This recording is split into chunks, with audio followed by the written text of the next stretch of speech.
ഈശോമിശിഹായ്ക്ക് സ്തുതിയായിരിക്കട്ടെ. പരിശുദ്ധാത്മാവ് നമ്മിൽ ജ്വലിച്ചു കഴിയുമ്പോൾ നമുക്ക് ലഭിക്കുന്ന ഏറ്റവും വലിയ അനുഗ്രഹം ദൈവത്തെ നമ്മുടെ ജീവിതത്തിൻ്റെ കേന്ദ്രമാക്കാൻ നമ്മെ പരിശുദ്ധാത്മാവ് സഹായിക്കും. ഏറ്റവും കൂടുതൽ നമ്മൾ സ്നേഹിക്കേണ്ടത് പൂർണ്ണ മനസ്സോടെ, പൂർണ്ണ ആത്മാവോടെ, പൂർണ്ണ ശക്തിയോടെ ദൈവത്തെ നാം സ്നേഹിക്കണം. അത് പരിശുദ്ധാത്മാവിൻ്റെ വലിയ അനുഗ്രഹം കൊണ്ട് മാത്രമേ നമുക്ക് പറ്റൂ.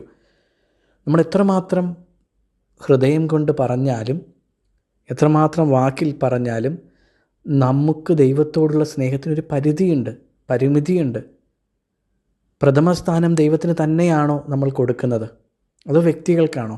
ഇന്ന് നമുക്ക് പ്രാർത്ഥിക്കാം. പരിശുദ്ധാത്മാവായ ദൈവമേ, ദൈവത്തെ പൂർണ്ണ മനസ്സോടെ, പൂർണ്ണ ആത്മാവോടെ, പൂർണ്ണ ശക്തിയോടെ സ്നേഹിക്കാനുള്ള കൃപ തരണമേ. തലവണങ്ങി ആശീർവാദം സ്വീകരിക്കാം. പിതാവായ ദൈവത്തിൻ്റെ സ്നേഹവും ഏകജാതൻ്റെ കൃപയും പരിശുദ്ധാത്മാവിൻ്റെ സംസർഗാവാസവും ഇന്നും എപ്പോഴും നിങ്ങളോടൊപ്പവും, നിങ്ങളുടെ എല്ലാ നിയോഗങ്ങളോടൊപ്പവും, നിങ്ങളുടെ കുടുംബത്തിലെ ഓരോ വ്യക്തികളോടൊപ്പവും എന്നേക്കും ഉണ്ടായിരിക്കട്ടെ. ആമേൻ.